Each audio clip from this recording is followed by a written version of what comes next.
মেহমান আসার এক সপ্তাহ আগের প্রিপারেশনের মধ্যে এটা ছিল সবচেয়ে বড় প্রিপারেশন, কারণ চিন্তা করছি গরুর বুড়ি রান্না করব। আর আপনারা জানেনই গরুর বুড়ি রান্না করতে কিন্তু অনেক ঝামেলা আছে, যদিও এখানে একদম ক্লিন পাওয়া যায়, জাস্ট এনে সিদ্ধ দিয়ে কেটে রান্না করতে হয়। আর যেহেতু গরু বুড়ি একদম ছোটো ছোটো করে কাটতে হয়, তাই কাটাতে অনেক বেশি সময় চলে যায়। আর যেহেতু মানুষজনও বেশি ছিলেন, ওই জন্য আরও একটু বেশি লাগছে। যেহেতু লাঞ্চের দাওয়াত, তাই একটু ফ্রুটস কেটে রেখে দিয়েছি, সবাই এসেই খাওয়া দাওয়া শুরু করে দিবেন। লাঞ্চে তো আর বেশি দেরি করা যায় না। ওইদিকে কচু চড়া দিয়ে লতি দিয়ে শুটকি রান্না করেছি, তাছাড়া টক আরও যা যা রান্না করেছি সব কিছুই আপনাদের সাথে শেয়ার করব। 30 থেকে 40 জনের জন্য আমি আইটেম করতেছি। তো আগের দিন গরু মাংসটাকে একটু সেদ্ধ করে রেখে দিয়েছিলাম, একটু রান্না মানে পুরো সব কিছু দিয়ে বসে রেখে একটু সিদ্ধ করে রেখে দিয়েছিলাম। পরের দিন জাস্ট একটু বুনা করেই পানি দিয়ে দিয়েছি। আর আগের দিন কিন্তু বিয়ানীবাজারের পিকনিক ছিল, সো আমি লুপ সামলাতে পারি নাই, তাই এত কাজ রেখে পিকনিকেও চলে গিয়েছিলাম। তো তারপরও কীভাবে কী সামাল দিলাম সেটাই আপনাদের সাথে শেয়ার করব। তো এটা হচ্ছে মেহমান আসার আগের ক্লিপ, তখন আমার রান্নাবান্না সব কিছুই শেষ। এখানে গরু মাংস দিয়ে সাতকরা দিয়ে রান্না করেছি, তাছাড়া হচ্ছে খুরমা রান্না করেছি, ভর্তা বানিয়েছি। আমি সবসময় একটা ভর্তার আইটেম রাখি, কারণ সবাই আমার হাতের ভর্তাটা অনেক পছন্দ করেন, আর আজকাল সবাই মাংস থেকে এগুলোই একটু পছন্দ করেন বেশি। আর 3টা পাতিলের মধ্যে ভাত আর পোলাও বসিয়ে দিয়েছি। আর এখানে এই তো গরু বুড়িটা রান্না করেছিলাম যে ওইটা, তাছাড়া হচ্ছে কচুর ছড়া দিয়ে লতি দিয়ে শুটকি দিয়ে রান্না করেছি, আর হচ্ছে টক, তারপর ছিল এখন আমি ভুলেই যাচ্ছি আসলে, এই তো শিমের বিচি দিয়ে মাছ দিয়ে রান্না করেছিলাম, আর হচ্ছে শ্রিম্বুনা করেছিলাম। এই তো টুকিটাকি কয়েকটা আইটেম, বেশি কিছু না, কারণ একা হাতে একা মানুষ তো ওই জন্য। আর এখন হচ্ছে মেহমান আসার ধরেন আরও হাফ অ্যান আওয়ার আগে আমি টেবিলটাকে একদম গুছিয়ে রেখে দিয়েছি, প্লেট রেডি করে রেখে দিয়েছি, একটু পরেই গ্লাস দিয়ে দিব। আর একদম সব কিছু গুছানো, এই টাইমে কিন্তু আমার খুব বেশি ভালো লাগে। সব চারিদিকে শুধু গুছানো আর সুন্দর ক্লিন, নিট অ্যান্ড ক্লিন থাকে। এমনিতে যতই ক্লিন করি না কেন, দেখা যায় মেহমান আসার আগে আলাদা একটা ঘরের মধ্যে আলাদা একটা পাইপ আসে। আর এখানে একটু জুস বানিয়ে রেখে দিয়েছি, তাছাড়া ফ্রুটস। লাঞ্চের টাইমে দেখা যায় যে এসেই সবাই ভাত খেয়ে নিতে চান, কেউ নাস্তা পছন্দ করে না, ওই জন্য জাস্ট একটু ফ্রুটস রেখেছি, যাতে করে একটু লেট হলেও যাতে সবাই একটু ফ্রুটস খেতে পারেন। এখানে লাঞ্চের দাওয়াতে বেশিরভাগ সবাই দেখা যায় 3টা, 3:30, 4টার দিকেও আসেন, ওই জন্য আর হেভি নাস্তা খাওয়ার টাইম থাকেই না। তো যাই হোক, এই ছিল আমার আয়োজন আর কি। আর এই তো আমাদের বাচ্চাদের খেলাধুলার যে সাইডটা, ওইটা যদিও আমার বেসমেন্টে আরেকটা আমি বেড বিছিয়ে দিয়েছি, ওই জন্য একটু জায়গা এখন কমে গিয়েছে। আর এই তো গরুর বুড়ি যেটা আপনাদেরকে দেখাচ্ছি আমি, ওইটা হচ্ছে যে কোনো গ্রোসারিতেই পাবেন, বাঙালি গ্রোসারিতে পাওয়া যাবে বা আরবি গ্রোসারিতে, হালাল দেখে তো মাস্ট আনতে হবে। আর একদম ঠিক এইভাবে রেডি, একদম ক্লিন তাকে জাস্ট সিদ্ধ দিব। এখন হচ্ছে আমি একটু হলুদ দিয়ে সিদ্ধ দিয়ে দিব, একদম ফ্রোজেন ছিল, এইভাবে পিস পিস পিস করে জাস্ট রাখা ছিল আর কি। তো আমি জাস্ট ভিজিয়েছি বলে একটু একটু করে এখন পাতলা পাতলা করে ছুটে ছুটে পিস হচ্ছে। তো যাই হোক, আমি জাস্ট লবণ আর হলুদ দিয়ে সিদ্ধ দিয়ে দিব, তারপর কেটে রান্না করব। আর বুড়ির কাটার তো ঝামেলাটাই হচ্ছে সবচেয়ে বড় ঝামেলা, একদম ছোটো ছোটো করে অনেক সময় লাগিয়ে রান্না করতে হয়। আর আমি কিন্তু মানে অনেক দিন থেকে মনে মনে ভাবতেছিলাম যে খাচ্ছিলাম না, আমার ঘরে অনেক দিন থেকেই ছিল, খাচ্ছিলাম না, ভাবতেছিলাম যে কেউ আসলে স্পেশালি রান্না করব, কারণ সব দাওয়াতের মধ্যে একটা স্পেশাল আইটেম না রাখলে হয় না। বেশিরভাগ সবাই পছন্দ করেন, যদিও আরও আইটেম আছে। বাংলাদেশ থেকে অনেকেই হয়তো মনে করতে পারেন যে বুড়ি রান্না করে খাওয়াচ্ছি, এমন কি স্পেশাল। আসলে বিদেশে এখন এগুলোই বেশি স্পেশাল, ভর্তা, তারপর হচ্ছে শুটকি, গরুর বুড়ি, এগুলা কিন্তু সবাই রান্না করেন না এখানে ইউজুয়ালি, কারণ এগুলাতে অনেক হার্ড টাইম দিতে হয়। তো এই তো একটু হলুদ দিয়ে সেদ্ধ বসিয়ে দিচ্ছি, আর আমি বারবার ওই পিসগুলাকে দেখাচ্ছি, কারণ আমি নিজেও অবাক হয়ে যাই যে এত সুন্দর করে পাওয়া যায়, এত ক্লিন, আর এত মানে একদম রেডি টু কুক। বিদেশে অনেক জিনিস আছে যেগুলো অনেক ইজি, যেহেতু কাজের লোক নেই, ওই জন্য আর কি আমাদের প্রায় জিনিসে ওই দিক দিয়ে একটু আমাদের আছে, সুবিধা আছে। তো এখন সেদ্ধ হয়ে গিয়েছে, আমি ছুরি দিয়ে কেটে দিব। তো অনেকেই দা দিয়ে কাটেন, আমি দা দিয়ে কিছুই কাটতে পাই না, ছুরি দিয়েই বেশিরভাগ সময় কাটা হয় আমার। আর একসাথে করে একটা পিস নিয়ে একসাথে করে কেটে নিচ্ছিলাম, জাস্ট কাটতে একটু টাইম লাগে আর কি, এটাই ঝামেলা। যদিও আছে, তারপর বাংলাদেশের তুলনায় কিছুই না, যেহেতু রেডি পাওয়া যায়। বাংলাদেশেও মনে হয় রেডি পাওয়া যায় কিনা না আমি জানি না, কেউ জানলে আমাকে অবশ্যই কমেন্টে জানাবেন। তবে আমাদের বাড়িতে দেখেছি আমাদের কাজের লোকেরা সবসময় ক্লিন করে দেন, এভাবে তো রেডি কখনোই দেখা হয় নাই। বাট হয়তো এখন গ্রামাঞ্চলে দেখেছি, বাট টাউনে হয়তো এখন রেডি কিনতে পাওয়া যায় মেবি।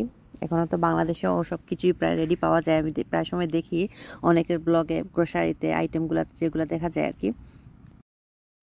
আদা পেস্ট রসুন পেস্ট তো করেই নিয়েছি, দেখতেই পেলেন আপনারা, 1 সপ্তাহ আগে থেকে শুরু করেছিলাম। সো ওইগুলো রেডি আছে, আর এখন জাস্ট রান্না করব, মেইন যে রান্নাটা সেটা।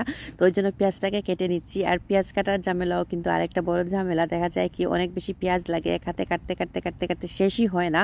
তো এই তো পেঁয়াজ কেটে এখন মাংসের মধ্যে দিয়ে দিচ্ছি, একটু বড় বড় করে দিয়ে দিলাম। মাংসের মধ্যে একটু বড় বড় করে দিলে তো অসুবিধা নেই, একদম গলে যায়।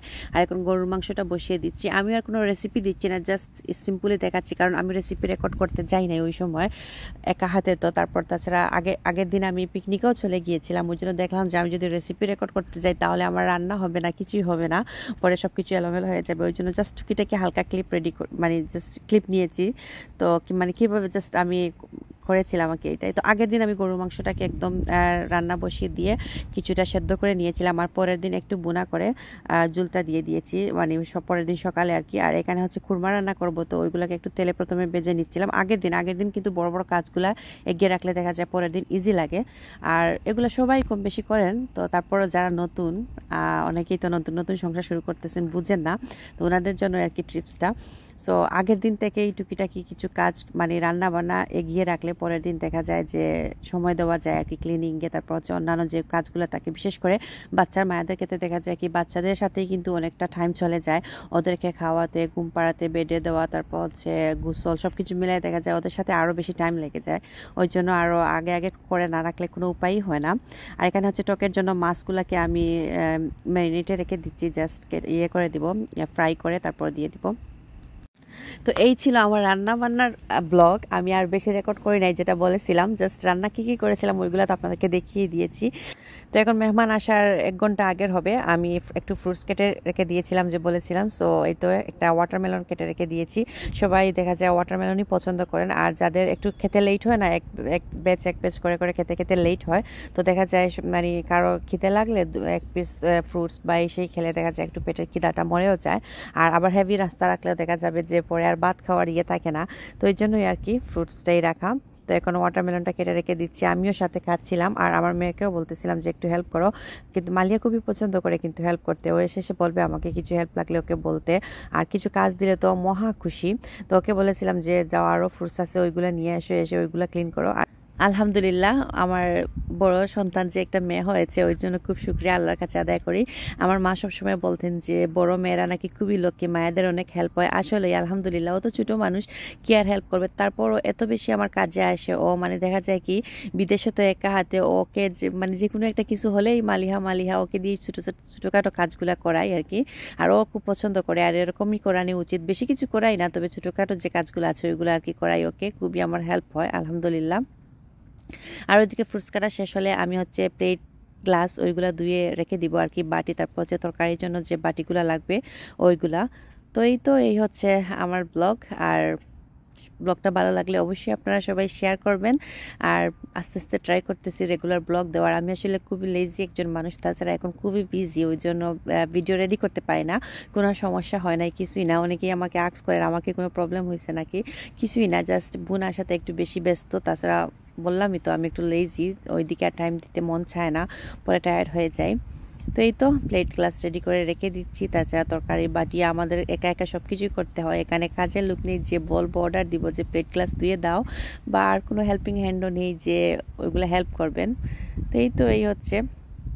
আর তো জুসটাও বানিয়ে রেখে দিচ্ছি যাতে করে সেই সবাই খেতে পারেন।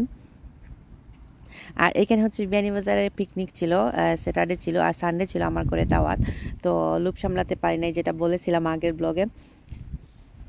অনেক বেশি লোকজন ছিলেন, এত লোক আমি তো দেখে পুরাই অবাক হয়ে গিয়েছিলাম।